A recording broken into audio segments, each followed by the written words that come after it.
रामचंद्र की जय। सियावर रामचंद्र की जय। श्रद्धेय मंच, सभी संत एवं ऋषिगण,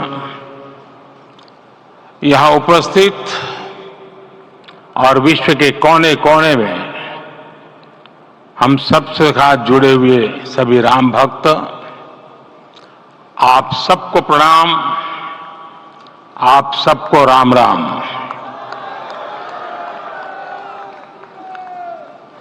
आज हमारे राम आ गए हैं।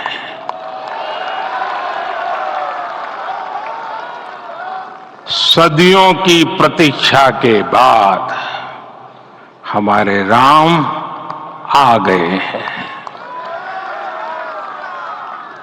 सदियों का अभूतपूर्व धैर्य, अनगिनत बलिदान, त्याग और तपस्या के बाद हमारे प्रभु राम आ गए हैं।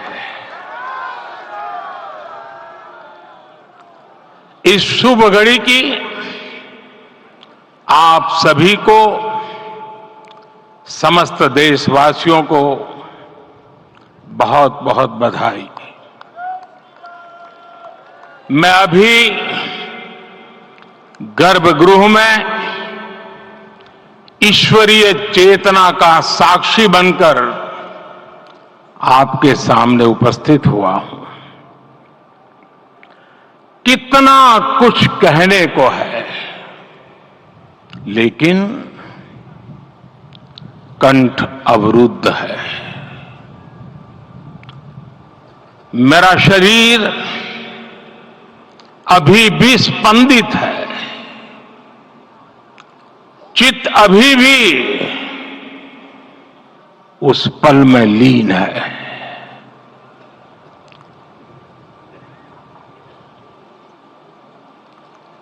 हमारे रामलला अब टेंट में नहीं रहेंगे।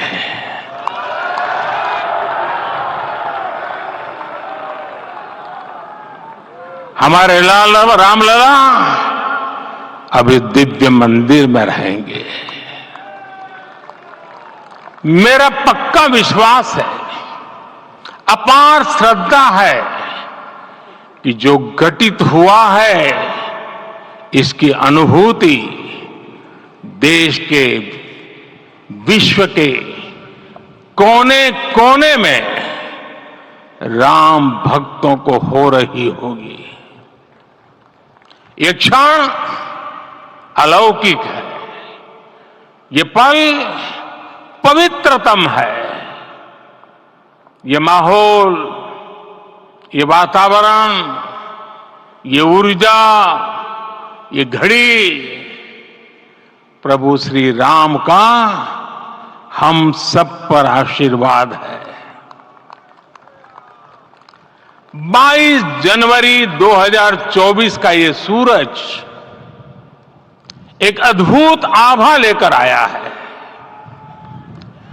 22 जनवरी 2024 ये कैलेंडर पर लिखी एक तारीख नहीं, ये एक नए काल चक्र का उद्गम है।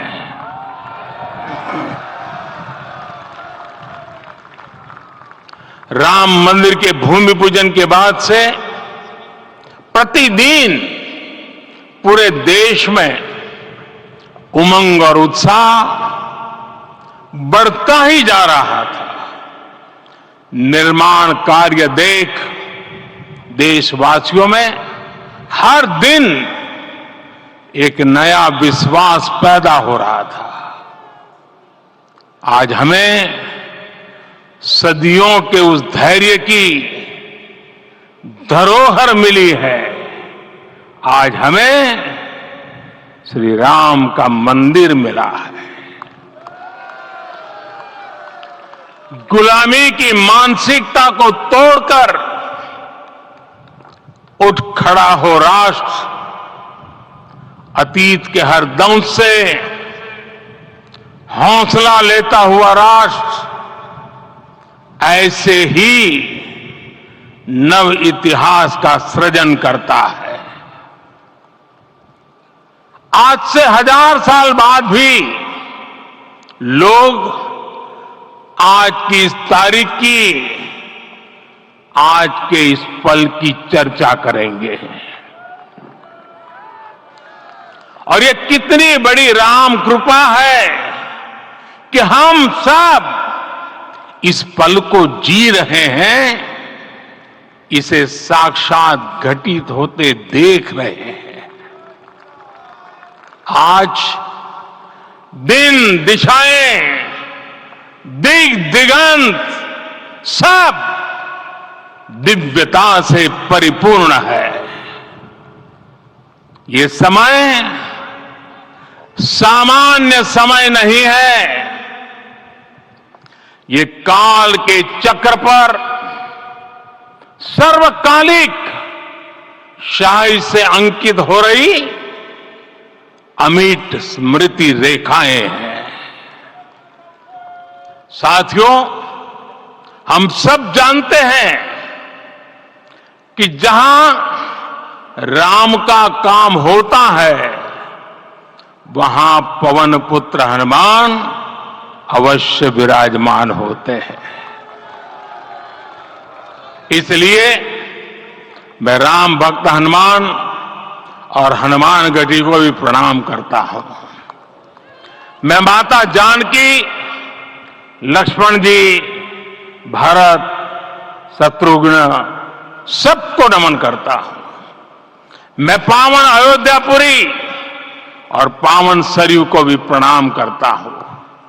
मैं इस पल दैवीय अनुभव कर रहा हूं कि जिनके आशीर्वाद से ये महान कार्य पूरा हुआ है।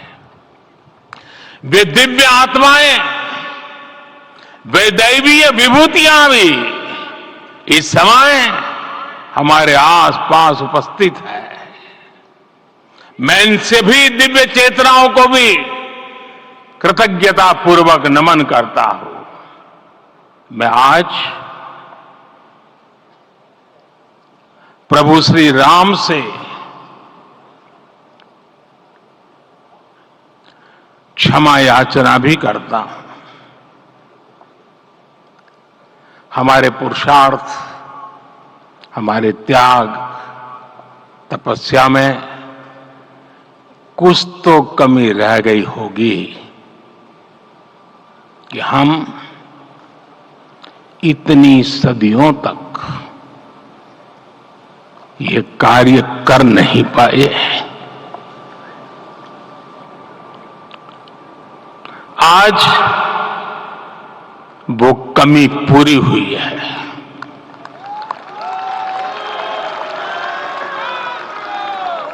मुझे विश्वास है प्रभु राम आज हमें अवश्य क्षमा करेंगे। मेरे प्यारे देशवासियों, त्रेता में राम आगमन पर पूज्य संत तुलसीदास जी ने लिखा है, प्रभु बिलो की हर से पुरबासी, जनित वियोग विपत्ति समनासी।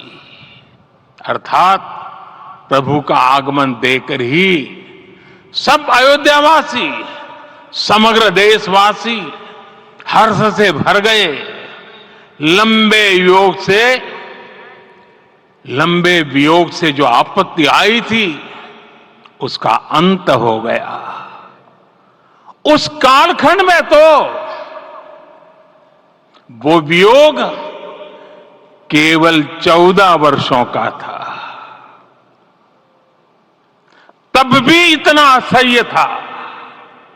इस युग में तो अयोध्या और देशवासियों ने सैकड़ों वर्षों का वियोग सहा है।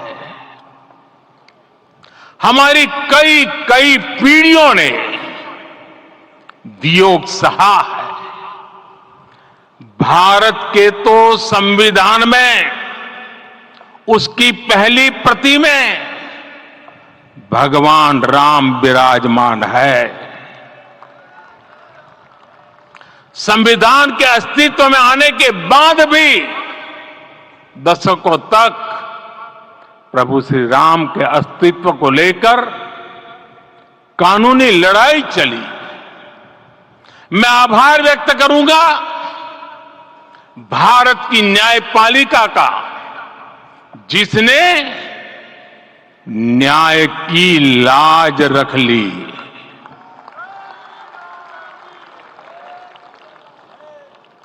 न्याय के पर्याय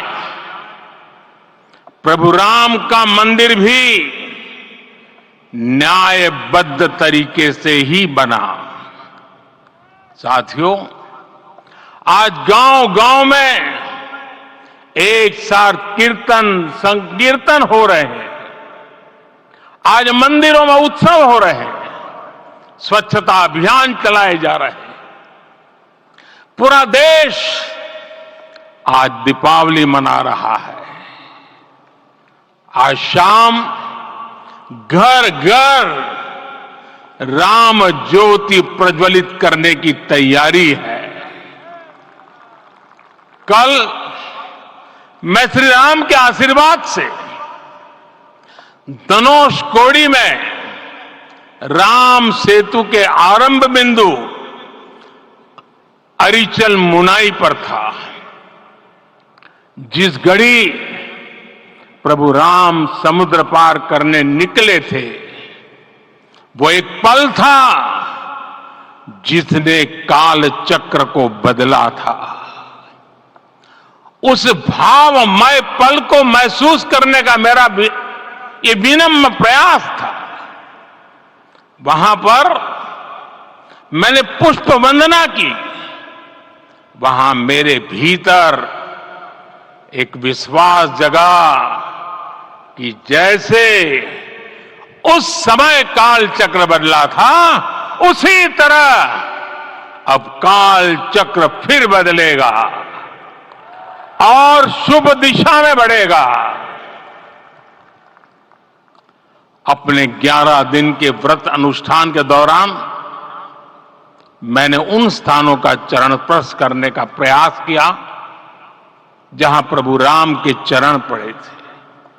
चाहे वो नासिक का पंचवटी धाम हो, केरला का पवित्र त्रिपायर मंदिर हो, आंध्र प्रदेश में लेपाक्षी हो, श्रीरंगम में रंगनाथ स्वामी मंदिर हो, रामेश्वरम में श्री रामनाथ स्वामी मंदिर हो, या फिर धनुषकोडी। मेरा सौभाग्य है कि इसी पुनीत पवित्र भाव के साथ मुझे सागर से सरयू तक की यात्रा का अवसर मिला। सागर से सरयू तक हर जगह राम नाम का वही उत्सव भाव छाया हुआ है। प्रभु राम तो भारत की आत्मा के कण कण से जुड़े हुए हैं। राम भारतवासियों के अंतर मन में विराजे हुए हैं। हम भारत में कहीं भी किसी की अंतरात्मा को छुएंगे तो इस एकत्व की अनुभूति होगी, और यही भाव सब जगह मिलेगा। इससे उत्कृष्ट, इससे अधिक देश को समायोजित करने वाला सूत्र और क्या हो सकता है।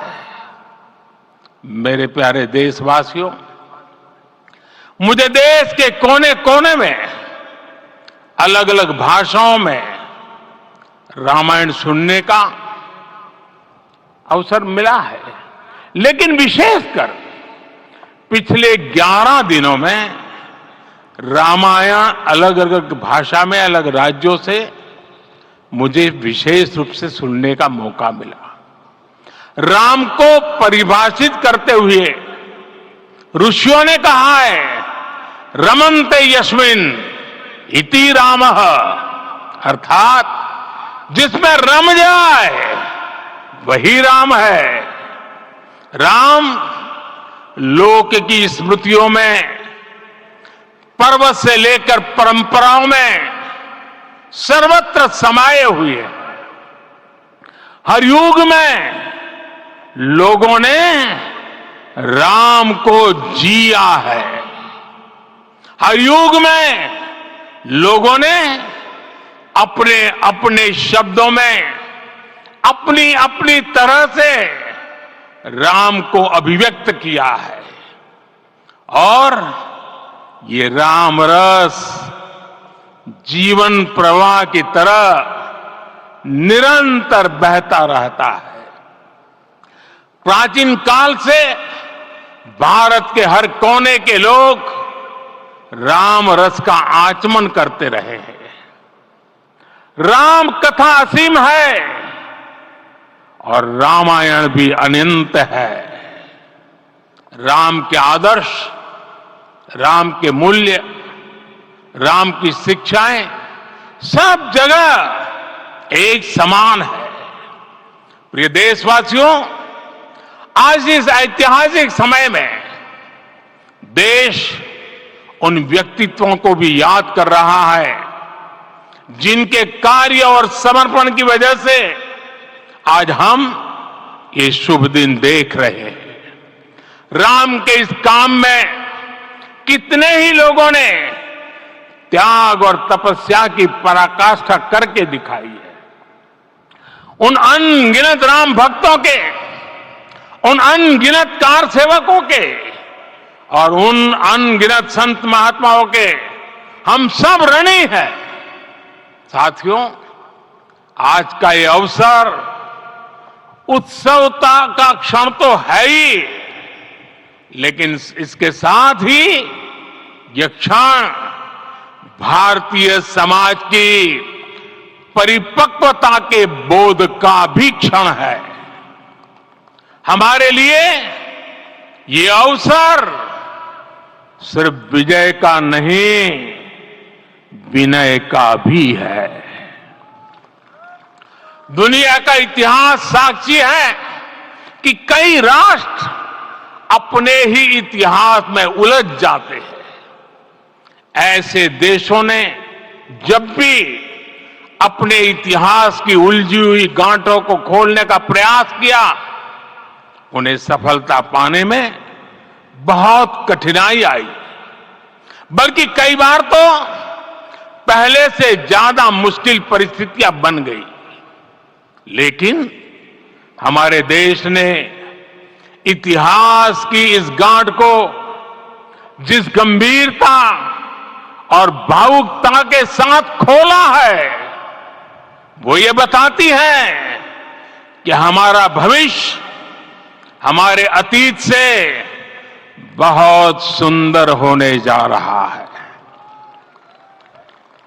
वो भी एक समय था जब कुछ लोग कहते थे कि राम मंदिर बना तो आग लग जाएगी। ऐसे लोग भारत के सामाजिक भाव की पवित्रता को नहीं जान पाए। रामलला के इस मंदिर का निर्माण भारतीय समाज के शांति, धैर्य, आपसी सद्भाव और समन्वय का भी प्रतीक है। हम देख रहे हैं ये निर्माण किसी आग को नहीं बल्कि ऊर्जा को जन्म दे रहा है।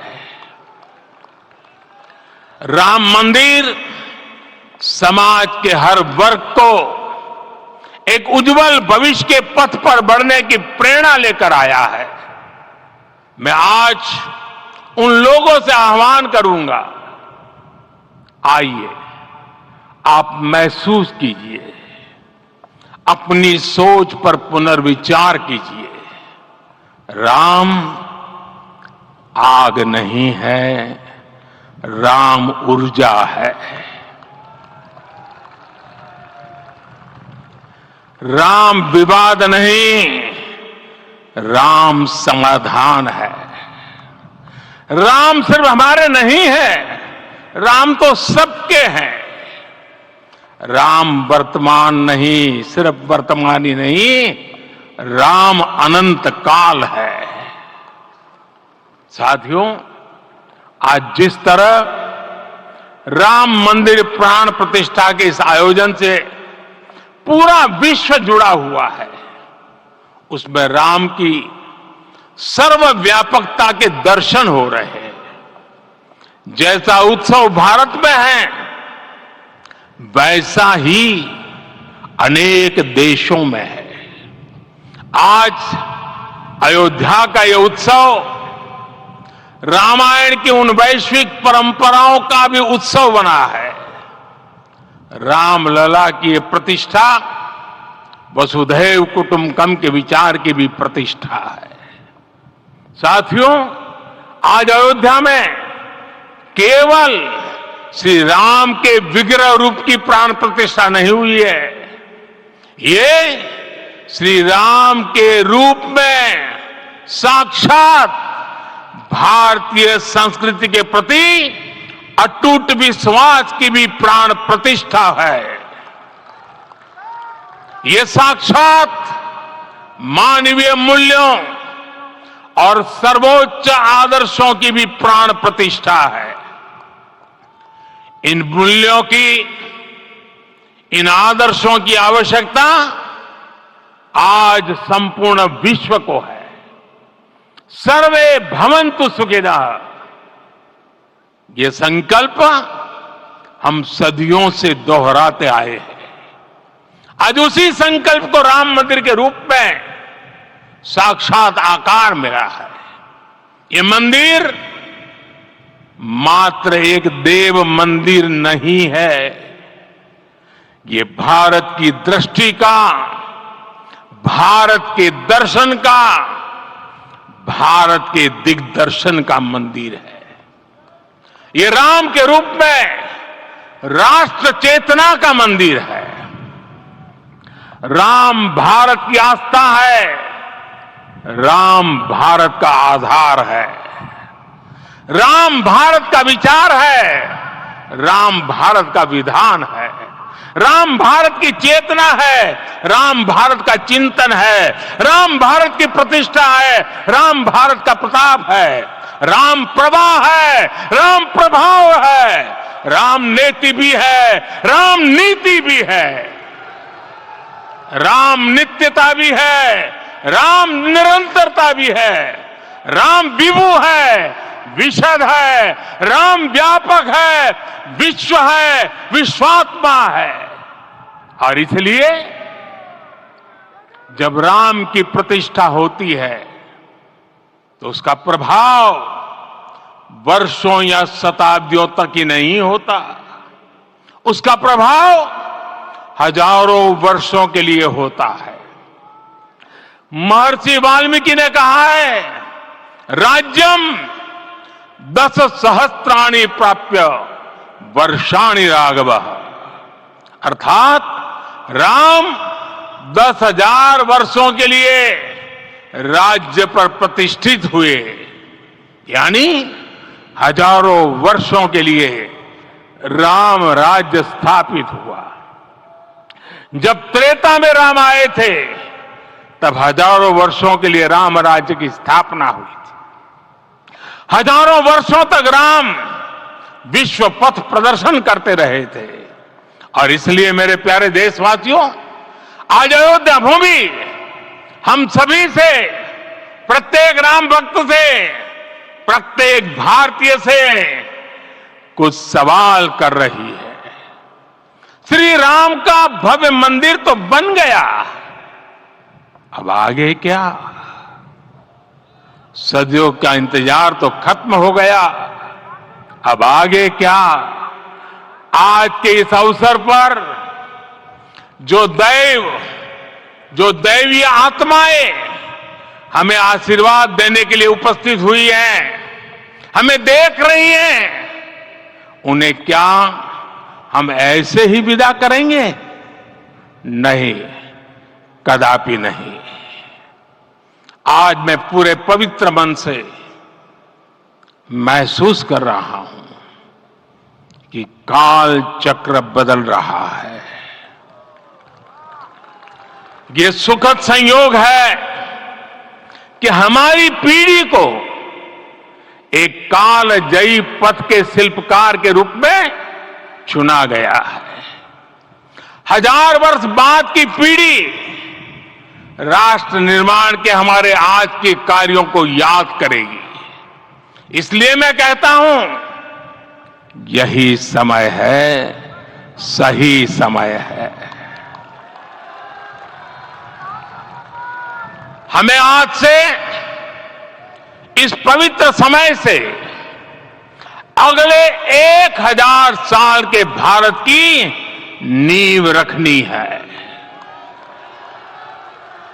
मंदिर निर्माण से आगे बढ़कर अब हमें सभी देशवासी यही इस पल से समर्थ, सक्षम, भव्य, दिव्य भारत के निर्माण की सौगंध लेते हैं।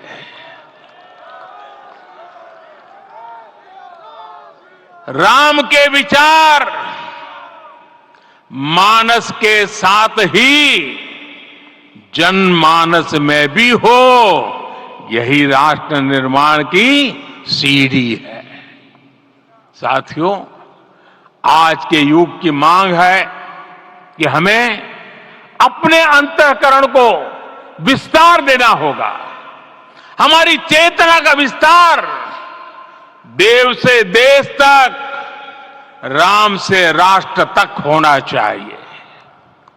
हनुमान जी की भक्ति, हनुमान जी की सेवा, हनुमान जी का समर्पण, ये ऐसे गुण हैं जिन्हें हमें बाहर नहीं खोजना पड़ता।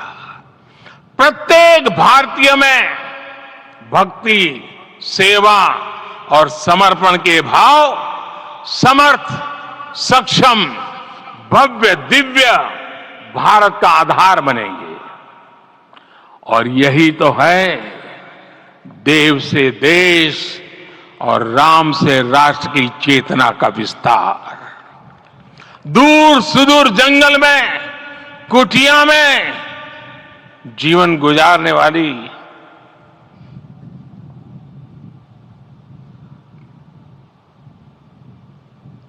मेरी आदिवासी मां शबरी का ध्यान आते ही अप्रतिम विश्वास जागृत होता है।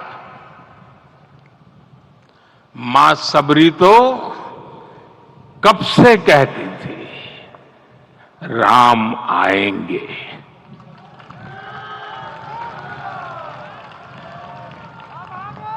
प्रत्येक भारतीय में जन्मा यही विश्वास समर्थ, सक्षम, भव्य भारत का आधार बनेगा।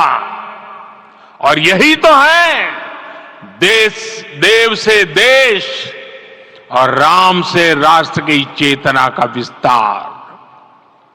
हम सब जानते हैं कि निषाद राज की मित्रता सभी बंधनों से परे है।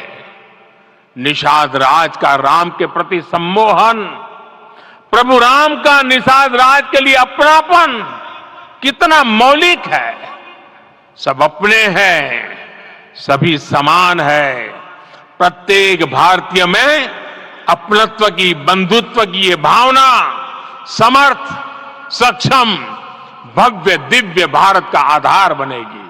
और यही तो है देव से देश और राम से राष्ट्र की चेतना का विस्तार। साथियों, आज देश में निराशा के लिए रत्ती भर भी स्थान नहीं है।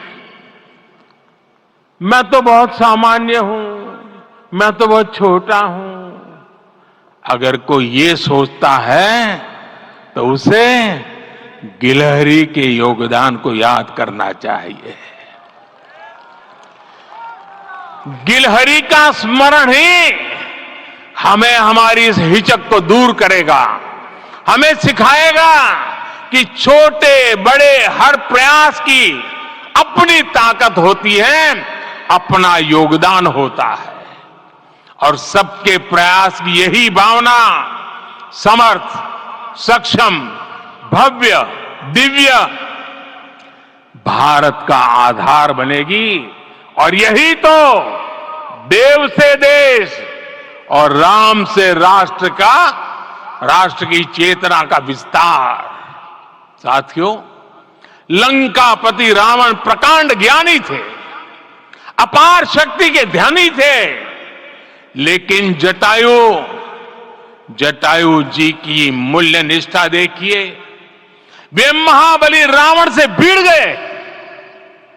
उन्हें भी पता था कि वो रावण को परास्त नहीं कर पाएंगे, लेकिन फिर भी उन्होंने रावण को चुनौती दी।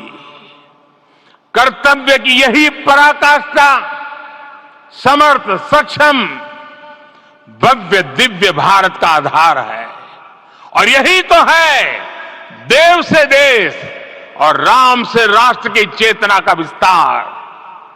आइए हम संकल्प लें कि राष्ट्र निर्माण के लिए हम अपने जीवन का पल पल लगा देंगे।